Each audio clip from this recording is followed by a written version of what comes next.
Sir నేను అంటున్నాను, మమ్మల్ని ఫస్ట్ ఒకటే అడుగుతున్నాను సార్, మమ్మల్ని అంత దూరం పెట్టడానికి గల ప్రాబ్లం ఏంటో నాకు తెలియదు. మేమేమి టెర్రరిస్టులం కాదు, మాకేమి ఏం జబ్బులు లేవు, మేమేదో కలిస్తే మేమేదో అయిపోవడానికి. అసలు నేను ఒకటే అడుగుతాను సార్, ఇంత జరుగుతున్నప్పుడే కదా సార్ పిలిచి మాట్లాడాలి. సార్ ఇప్పుడు మీకు మాకేదో అవుతా ఉంది సార్, ఫోన్లో మాట్లాడుకుంటే అది అక్కడితో ఆగదు, ఇంకో మధ్యవర్తిని పంపిస్తే అసలే ఆగదు. అసలు ఏం జరుగుతుందో ఒకసారి పిలిచి కలిసి మాట్లాడితే శత్రువు కూడా వింటారంటారు. అలాంటిది ఆయన అభిమానులు అర్థం చేసుకోరా? ఇంతకాలం ఇన్ని సంవత్సరాలు మా బాధలు కడుపు చించుకుంటే కాలం మీద పడింది సార్, అభిమానులు వినరా? ఒక్కసారి కలిసి అర్హత లేదా అని నేను అడుగుతున్నాను సార్, అంతే.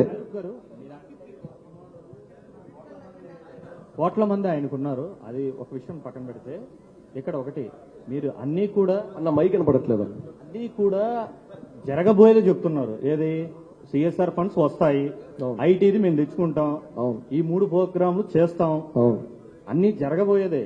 ప్రస్తుతం ఏది కూడా కాదు, ఇంకా ఏది కూడా మీకు అన్ని ఇన్కంప్లీట్ గానే ఉంది. సో ఇలాంటప్పుడు ఎందుకు అలా 100 కోట్ల రూపాయలు అనేది ఒక పోస్టర్ వేసి ఒక తెలియని ఒక అలజడిని ఎందుకు రేపారంటారు? Sir it's all about span. See when number comes into the picture, ఆ స్పాన్ ని తెలియజేయడంలో ఎటువంటి తప్పు లేదు. అదే సార్ ఇప్పటిదాకా చేసిన ఏ ప్రోగ్రాములకి మేము ఎక్కడ నెంబర్ వేయలేదు సార్, గుర్తించండి దయచేసి. ఇప్పటిదాకా చేసిన ఏ ప్రోగ్రాములకి మేము వేయలేదు. దీని స్పాన్ చాలా పెద్దది, దీని పరిధి పెద్దది, ఇది పెద్దది అని తెలియజేయడంలో ఎటువంటి తప్పు లేదు.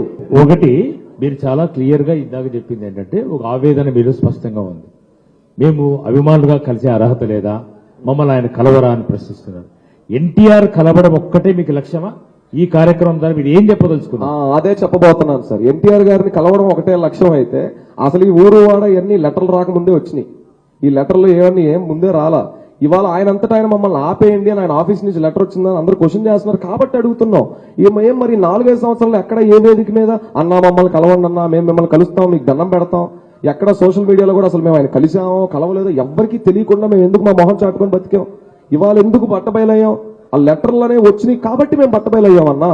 ఆయన కలవడం లక్ష్యం ఏంటన్నా? అసలు అదెక్కడ లక్ష్యం? ఆయన కోసం పనిచేయడం నాకు ముఖ్యం. ఆయన కలిసేసి ఆ ఫోటోని ఎక్కడో డీపీలో పెట్టుకొని ఓ 10 మంది ముందు ఫోజులు కొట్టాల్సిన అవసరం అంత నాకు లేదు. నా హీరో నాకు దైవం. దేవుడిని ఎప్పుడైనా కలిసామా? దేవుడిని కలిస్తే గుడికి వెళ్తామా? నేను ఇది ఒక్కటే నమ్ముతానన్నా. అంటే ఇప్పుడు ఎన్టీఆర్ మిమ్మల్ని కలవకపోవడమే ఆయన చేసిన నేరమా? అర్థం కాలేదు. ఆ పదవి ఏంది? నేరమా? అంతే కదా మీరు చెప్తున్నారు. కాదు కలవలేరు అంటే ఇప్పటికి కూడా నేను ఒకటి నమ్ముతున్నానన్న, మా రామారావు గారు ఫుల్ బిజీగా ఉంటారు. మా యొక్క మీడియాలో మాట్లాడుకున్నవి కానీ, ఇవాళ ఈవెంట్ కానీ, మేము వేసిన పోస్టులు కానీ ఇవన్నీ కూడా ఆయన పూర్తిగా చూశారని మాకు నమ్మకం లేదు. ఎందుకంటే ఆయన షెడ్యూల్స్ వేరు, నైట్ షూట్లో ఉంటారు, ఆరోగ్యం పాడు చేసుకుంటారు, అభిమానుల కోసం కష్టపడి వర్కౌట్లు చేసి. ఆయనకి ఇవన్నీ ఇప్పుడు ఇంత 2.5 గంట కూర్చుని ప్రోగ్రామ్ చూసే టైం ఆయనకు ఉంటుంది అనుకుంటున్నారా మీరు?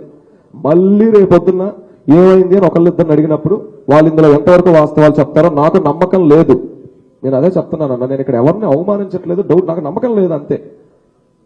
ఇక్కడ మా ఉద్దేశం సార్, మీ యాక్టివిటీ పైన ఒక ఇదేంటంటే యువగళం స్టార్ట్ అయ్యేటప్పుడు కూడా, యువగళం కుప్పంలో ప్రారంభమైన రోజు కూడా మీరు ఇదే విధంగా హడావిడి చేశారు. ఎందుకు చేశారు? హడావిడి చేశాం సార్ కుప్పంలో. అప్పుడు కూడా ఇదే విధంగా మీరు జూనియర్ ఎన్టీఆర్ సంబంధించిన విషయాలు కుప్పం లోకల్లో జరిగినాయి, మా వ్యవస్థకు సంబంధించినవి కాదు. ఆ న్యూస్ నేను చూశాను సార్. వాళ్ళు మా వ్యవస్థ బయట వాళ్ళు ఫ్యాన్స్ అసోసియేషన్ మెంబర్, అతనికి మా వ్యవస్థలో ఎటువంటి అనుబంధం లేదు అంటే నాకు ఆ విషయం గురించి తెలుసు. ఓకే, ఇప్పుడు మీరు తిరుపతిలో ఈ కార్యక్రమం సంబంధించిన ప్రెస్ మీట్ పెట్టారు. తిరుపతిలో వేలాది మంది ఎన్టీఆర్ ఫ్యాన్స్ ఉన్నారు. ఎంతమంది ఇప్పుడు ఇక్కడ పార్టిసిపేట్ అవుతున్నారు ఈ ప్రోగ్రామ్ లో? ఇది చెప్పాం కదా sir, entry strictly only for hour media మిత్రులు అండ్ మా కోర్టి. ఏ అభిమానులకి ఎంట్రీ లేదని లెటర్ లో చెప్పాం. మన బయట 3 మెయిన్ స్ట్రీమ్ ఛానల్స్ లో చెప్పారు, లెటర్ లో చెప్పారు. అంటే మీ టీంలో తిరుపతి నుంచి ఎవరు లేరా సార్? మేము పిలవదలుచుకోలేదు సార్, ఇది టీమ్ మీటింగ్ కాదు. మా core committee with press meet with media ఊరువాడ కాన్సెప్ట్ వెళ్ళాలి. ఇక్కడ మేము ఇప్పుడు తిరుపతి టీంని పిలిచాం అనుకోండి సార్, పక్కన ఉన్న పాకల్ని పిలవాలి, చంద్రగిరిని పిలవాలి, చిత్తూరుని పిలవాలి, నగరి పిలవాలి, పుత్తూరు పిలవాలి, కాళహస్తి పిలవాలి.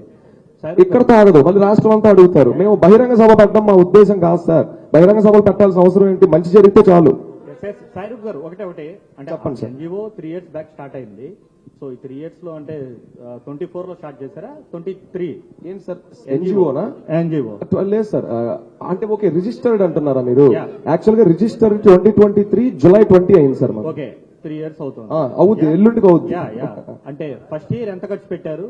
సెకండ్ ఇయర్ ఎన్జిఓ తరఫున ఎంత ఖర్చు పెట్టారు, థర్డ్ ఇయర్ ఎంత వరకు వచ్చింది, ఆ, ఎంతమందికి అదే సేవ చెప్పాను సార్. చేశారు, ఇప్పటిదాకా ఎటువంటి- ఎక్కడెక్కడ, ఎలా ఎలా ఎటువంటి ఏ ప్రాంతాల్లో చేశారు? ఫండింగ్ అనేది ఇప్పటిదాకా మేము చేయలేదని చెప్పింది అదే. మేము క్రౌడ్ ఫండింగ్ చేయనప్పుడు, మేము అకౌంట్ డబ్బులు కొట్టించుకున్నప్పుడు ఆడిటింగ్ ఎలా జరుగుద్ది, రిపోర్ట్ ఎలా వచ్చింది, అసలు అకౌంట్ మేము యూజ్ చేయట్లేదు పక్కన పెట్టా ఉన్నప్పుడు రిపోర్ట్లు ఎలా ఇస్తాం, ఇయర్ ఇంటర్నల్ ఫండింగ్ తో జరిగింది.